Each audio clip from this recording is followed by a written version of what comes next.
今天给各位盘一盘世界上的10大特种部队，以下排名无关强度，看看谁才是您心中的 Top 1。Top 10，法国国家宪兵干预队，它是法国专门用于从事反恐活动的特种部队，由布鲁托中尉于1973年11月建立，绰号凯旋门前的利剑。GIGN 是世界上人数最少、编制最小的特种部队。从创立以来呢 ，GIGN 已经执行过超过1000件任务，解救超过500位人质，逮捕超过1000位嫌疑犯，击毙的恐怖分子更是数不胜数。其中最有名的任务就是法国航空劫机事件。GIA 组织的恐怖分子以整个飞机的人员为要挟，要求摧毁埃菲尔铁塔，并且在谈判前已经处决了3名乘客。而就在这10万火急的时刻呢 ，GIGN 成员在午夜成功潜入飞机，将所有恐怖分子射杀。这次营救行动中，幸存的乘客无一死亡，这也使得 GIGN 在国际上名声大噪。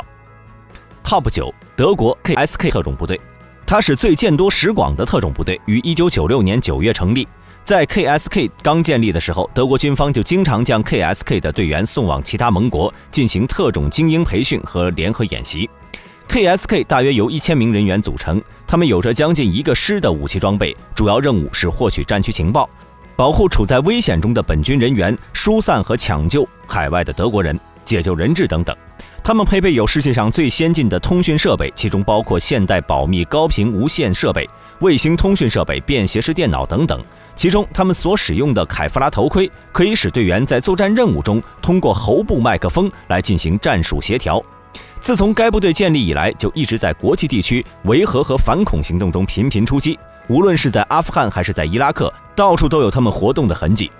Top 8，以色列特种部队。为了制止内乱和应付突发事件，以色列于1953年开始组建自己的特种部队。该部队最有名的战绩莫过于1976年的雷霆行动。当时一架法国航空公司的大型客机在雅典被6名恐怖分子劫持，机上乘客至少一半都是以色列人，他们都被软禁在了乌干达恩德培机场的候机大楼内。劫机人以人质的性命来要挟以色列进行交换。为了救出人质，以色列成立了以总理拉宾、国防部长佩雷斯为首的行动指挥部，并将这次营救行动的计划代号命名为雷霆行动。当天4架大力神运输机从以色列秘密起飞，开始了这次长达3520公里的营救行动。在午夜降临前1小时，以色列特战部队悄然抵达了恩德培国际机场。短短53分钟内，6名劫机者就被全部击毙，103名人质，也仅有3人死亡。事后就连乌干达总统都不得不赞叹，这是我见过最成功的袭击行动。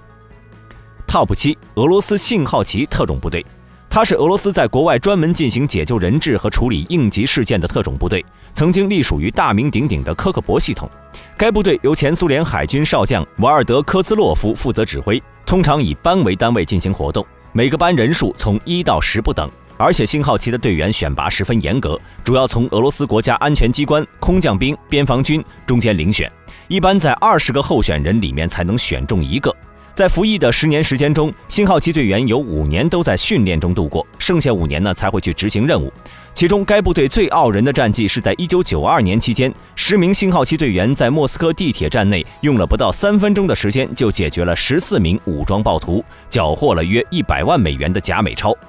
Top 6，俄罗斯阿尔法特种部队。该部队是前苏联于上世纪70年代建立，专门用于打击国内的恐怖主义。最初呢，该部队的成员只有不到30人，都是由年轻的科克勃军官组成。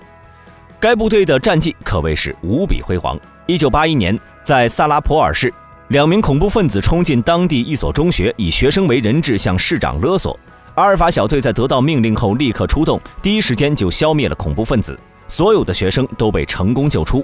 在苏联入侵阿富汗的战争中，阿尔法部队用了不到6个小时的时间就攻占了对方的总理府，阿尔法特种部队也因此一战成名。根据相关部门统计，阿尔法部队在苏联时期解救的人质已经达到了1000多人。如今的阿尔法特种部队已经成为了俄罗斯的首席反恐部门。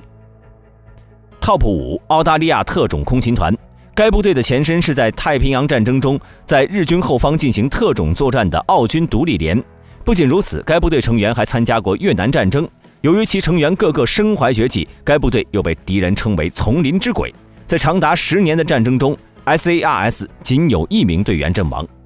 目前 SARS 是由6个中队组成，每个中队会根据职责进行划分。在2003年的伊拉克战争中，使这支部队第一时间兵临巴格达城下，打响了伊拉克地面战争的第一枪。在战争全面爆发后， SARS 特种部队还逮捕了数名伊拉克高级官员，控制了一座机场，并在机场内缴获了79万公斤的武器弹药。Top 4波兰机动反应部队，该部队于1990年7月成立，部队简称 GROM， 是波兰陆军以英国特别空军团和美国三角洲部队为样板建立的特种部队。该部队同样也参加了2003年的伊拉克战争，并且在此期间立下大功，至少逮捕了30名伊拉克高官。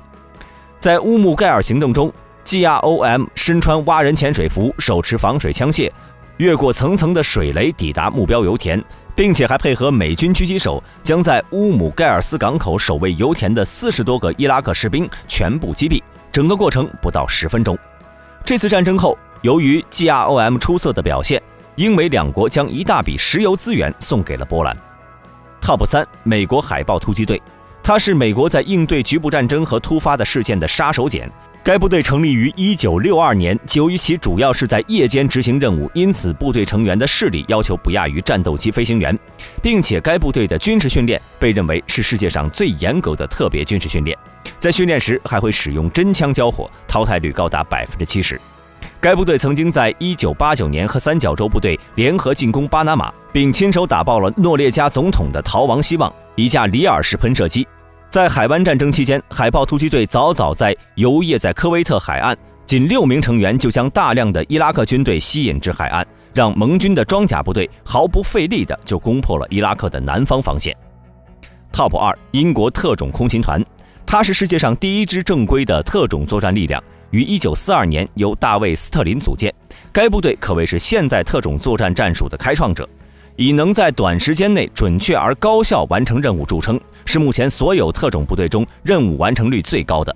在1982年，阿根廷弗兰克战争爆发， SAS 的一支中队利用损坏的阿根廷潜艇冲击并且击溃了南乔治亚岛的基地要塞的守卫力量，该岛也在后来回到了英国的控制之下。Top 1美国三角洲部队，它是当今世界上规模最大、装备最齐全、资金最雄厚的部队，主要用于对付影响美国利益的恐怖事件。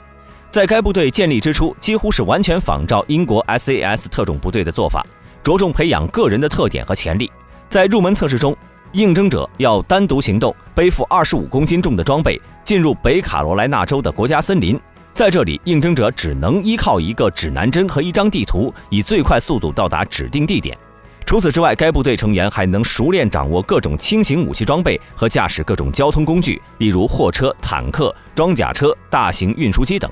而在特长上，该部队还要求每个成员至少掌握一门生活技能，比如爆破、开枪、修飞机等。